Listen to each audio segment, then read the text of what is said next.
ஒரு காலத்தில் மிதாஸ் என்ற ஒரு ராஜா நான் தொடும் அனைத்தும் பொன்னாக மாற வேண்டும் என்று விரும்பினார். ஒரு மர்ம மனிதன் அவரது ஆசையை நிறைவேற்றினார். மகிழ்ச்சியடைந்த மிதாஸ் பொருட்களை தொட்டவுடன் அவை பொன்னாக மாறின. அவர் தண்ணீரை தொட அதுவும் பொன்னாக மாறியது. சாப்பிட முயன்றவுடன் உணவும் பொன்னாக மாறியது. அதைக் கண்டு மிதாஸ் அதிர்ந்து போனார். பயத்தில் திகைத்து நின்ற மிதாஸ் தவறுதலாக தனது மகளை தொட்டார். அவள் பொற்களமாக மாறிவிட்டாள். இதைக் கண்டு மிதாஸ் பெரிதும் வருந்தி அழுதார். அந்த முதியவரிடம் தனது வரத்தை திரும்பப் பெற மன்றாடினார்.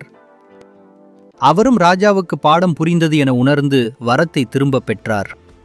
அவரது மகள் மீண்டாள். உணவும் சாப்பிடத்தக்கதாக ஆனது. மிதாஸ் தங்கத்திற்கு மேலாக அன்பும் குடும்பமும் முக்கியம் என்பதை உணர்ந்தார். பிறகு ராஜா அறிவுடனும் அன்புடனும் ஆட்சி செய்தார்.